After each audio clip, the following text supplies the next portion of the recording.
Assalamualaikum warahmatullahi wabarakatuh. Perkenalkan, saya Lorina.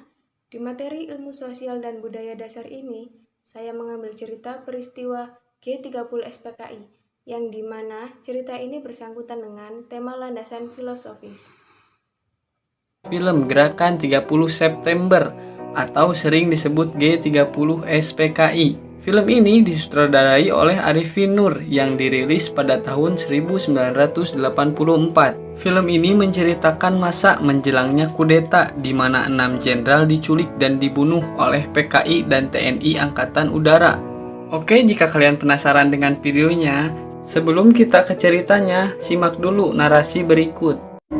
Peristiwa penganiayaan ini terjadi pada tanggal 13 Januari 1965, sekitar subuh di desa Kanigoro yang terletak tidak jauh dari kota Kediri. Ribuan orang-orang PKI menyerbu tempat training center pelajar Islam Indonesia. Kecuali melakukan pemukulan terhadap seorang kiai dan beberapa orang guru, mereka menginjak-injak kitab suci Al-Quran. 2 hari kemudian, pada tanggal 15 Januari 1965, di suatu desa juga di Kediri, ribuan orang-orang PKI menyerang petani Sudarno dengan dalih sengketa sawah. Kepala desa yang mencoba meleraikan dan menengahi tidak luput pula dari pengeroyokan dan penganiayaan. Pada tahun yang sama, di Sumatera Utara, terjadi aksi sepihak PKI yang dikenal sebagai peristiwa Bandar Betsi. Peristiwa ini merupakan sengketa tanah milik negara dengan kaum tani yang menggarap secara tidak sah, dan sebenarnya persoalannya telah diselesaikan secara baik. Tetapi kaum tani kemudian dihasut oleh orang-orang BTI PKI untuk menduduki kembali tanah itu secara sepihak melawan pemerintah. Dalam peristiwa ini seorang petugas Peltu Sujono tewas karena dikeroyok dan dianiaya. Aksi-aksi sepihak yang didalangi PKI ini juga terjadi di Indramayu, Boyolali, Klaten, dan berbagai tempat lainnya di Indonesia. Sementara itu, sebenarnya, pada bulan Desember 1964, terungkap adanya dokumen tentang rencana perebutan kekuasaan yang akan dilakukan oleh PKI. Namun oleh PKI dokumen itu dikatakan palsu dan malah menuduh balik bahwa fitnah itu sengaja disebarkan oleh lawan politiknya, yaitu Partai Murbayang Trotskist, dalam hal ini Khairul Saleh dan Sukarni. Juga dokumen yang semacam pernah tersiar menjelang pemberontakan PKI Madiun tahun 1948 yang juga disanggahnya namun kemudian terbukti benar. Dalam rangka persiapan gerakan perebutan kekuasaan negara, Partai Komunis Indonesia PKI membentuk Biro Khusus pada tahun 1964. Tugas Biro Khusus ini adalah beri tugas oleh pimpinan PKI untuk menyusun gerakan 30 September 1965. Sementara itu pula, atas saran Perdana Menteri Republik Rakyat Cina Zhou Enlai, PKI melancarkan tuntutan pembentukan angkatan kelima, yaitu agar buruh tani dipersenjatai. Tuntutan PKI ini tidak mendapat dukungan kecuali dari pimpinan Angkatan Udara Auri, Menteri Panglima Angkatan Udara Omar Dhani. Sebaliknya, Menteri Panglima Angkatan Darat Letnan Jenderal Ahmad Yani secara tegas menolaknya. Karena menurut perhitungannya, pembentukan angkatan kelima akan menimbulkan keruwetan dalam garis komando maupun pengawasan kekuatan bersenjata di Indonesia. Oke guys, kita ke alur ceritanya. Film dimulai memperlihatkan negara Indonesia yang berada dalam kekacauan. Rakyat hidup dalam kemiskinan, sementara yang kaya memamerkan kekayaan mereka. Ya, seperti lagu, yang kaya semakin kaya, yang miskin semakin miskin. Pada kala itu, Presiden Republik Indonesia yaitu Insinyur Soekarno dalam keadaan sakit parah. Bahkan dokter yang merawatnya yang berasal dari Cina memvonis bahwa Insinyur Soekarno akan mengalami kelumpuhan dan bisa mengakibatkan kematian. Setelah mendengar vonisan dari dokter Cina tersebut, Aidit, Syam, dan kepemimpinan Partai Komunis diam-diam berencana untuk mengkudeta Dewan Jenderal. Mereka merekayasa cerita bahwa Dewan Jenderal sedang mempersiapkan kudeta bila Presiden Soekarno mati. Rekayasa tersebut digunakan sebagai alasan untuk kudeta mereka sendiri. Mereka berencana untuk menculik 7 jenderal yang dikatakan sebagai Dewan Jenderal, yaitu Jenderal Ahmad Yani, Jenderal Abdul Haris Nasution, Jenderal Haryono, Jenderal S. Paman, Jenderal Suprapto, Jenderal DI Panjaitan, serta Jenderal Sutoyo.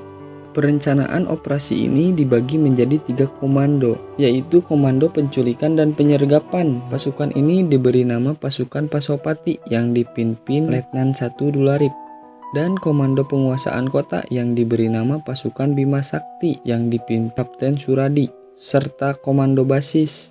Pasukan ini diberi nama Gatot Sukoco yang dipimpin Mayor Gatot Sukrisno. Semua pasukan ini di bawah pimpinan Letnan Kolonel Untung. Di sisi lain, Jenderal Ahmad Yani mencurigai bahwa ada sesuatu gerakan yang sistematis sedang berjalan, dan Jenderal Ahmad Yani pun berencana agar besoknya melaporkan kepada Presiden Soekarno. Namun sayangnya, pada tanggal 30 September sampai 1 Oktober, tepat pada pukul 4 subuh, pasukan yang dikomandani oleh Untung menculik 7 jenderal yang telah direncanakannya. Ahmad Yani yang mencoba melawan ditembak dan mati di tempat.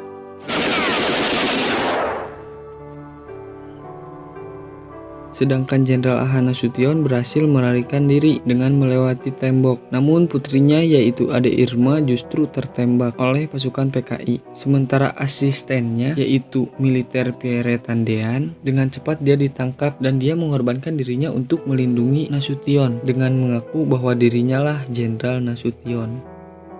Di sisi lain, Jenderal DI Panjaitan ikut dengan rela mengikuti pasukan tersebut. Tetapi ketika dia berdoa terlalu lama, sebelum memasuki truk dia dibunuh.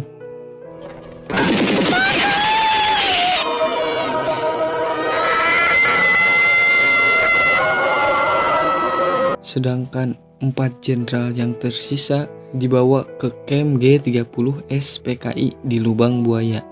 Di Lubang Buaya, para jenderal disiksa dengan tidak manusiawi dan dibunuh. Tubuh mereka kemudian dilemparkan ke dalam sumur.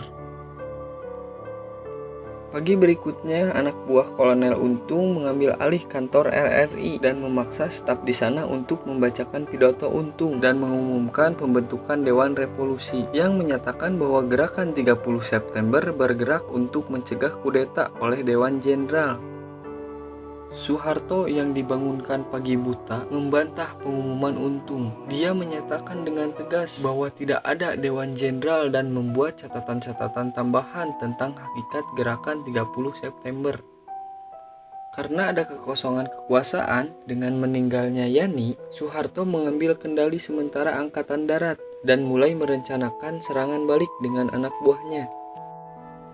Bahwa saya telah mengambil komando dan pimpinan sementara Angkatan Darat agar tidak terjadi kekosongan pimpinan. Namun bagaimanapun Soeharto tidak mau memaksakan pertempuran. Soeharto malah menyatakan bahwa ia akan memberikan pengumuman lewat radio yang disampaikan setelah pasukan yang setia kepadanya merebut kantor RRI. Pengumuman ini menguraikan situasi kala itu, menggambarkan gerakan 30 September sebagai kontra-revolusioner dan menyatakan bahwa Angkatan Darat akan berurusan dengan kudeta ini.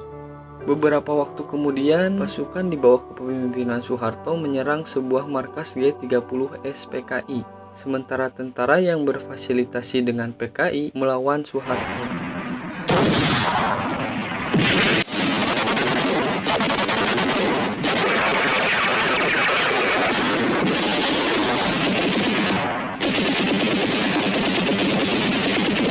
Singkat cerita, pasukan Soeharto pun berhasil membantainya. Namun pemimpin PKI itu lolos dan melarikan diri.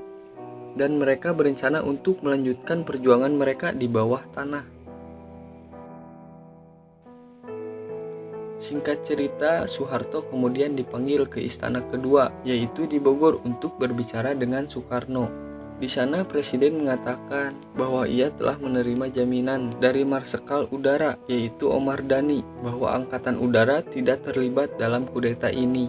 Namun Soeharto membantah pernyataan tersebut. Ia mencatat bahwa persenjataan gerakan ini adalah seperti orang-orang dari Angkatan Udara dengan menunjukkan bukti senjata yang dimiliki Angkatan Udara. Dan dalam pertemuan ini akhirnya menghasilkan konfirmasi pengangkatan Soeharto sebagai pemimpin Angkatan Darat untuk bekerja sama dengan Pranoto dalam investigasi mereka terhadap peristiwa kudeta ini. Singkat cerita, Angkatan Darat menemukan camp di Lubang Buaya, termasuk tubuh-tubuh para jenderal. Jenazah para jenderal kemudian dimakamkan di tempat lain dan Soeharto memberikan pidato di mana ia mengutuk gerakan 30 SPKI dan mendesak masyarakat Indonesia untuk melanjutkan perjuangan jenderal-jenderal yang telah meninggal tersebut. Dan cerita pun selesai.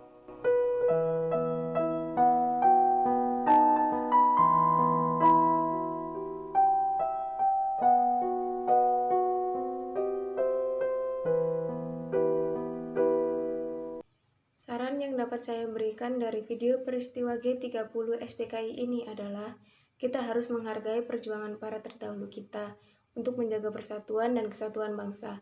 Dan saatnya kita membayarnya dengan membangun bangsa ini ke arah yang lebih baik. Kita juga harus menjaga Bhinneka Tunggal Ika karena bangsa ini milik semua suku, agama, dan ras. Untuk itu, mari kita bangun bangsa ini demi kemakmuran bersama. Duduk sendirian tanpa kekasih. Cukup sekian dan terima kasih. See you. Wassalamualaikum warahmatullahi wabarakatuh.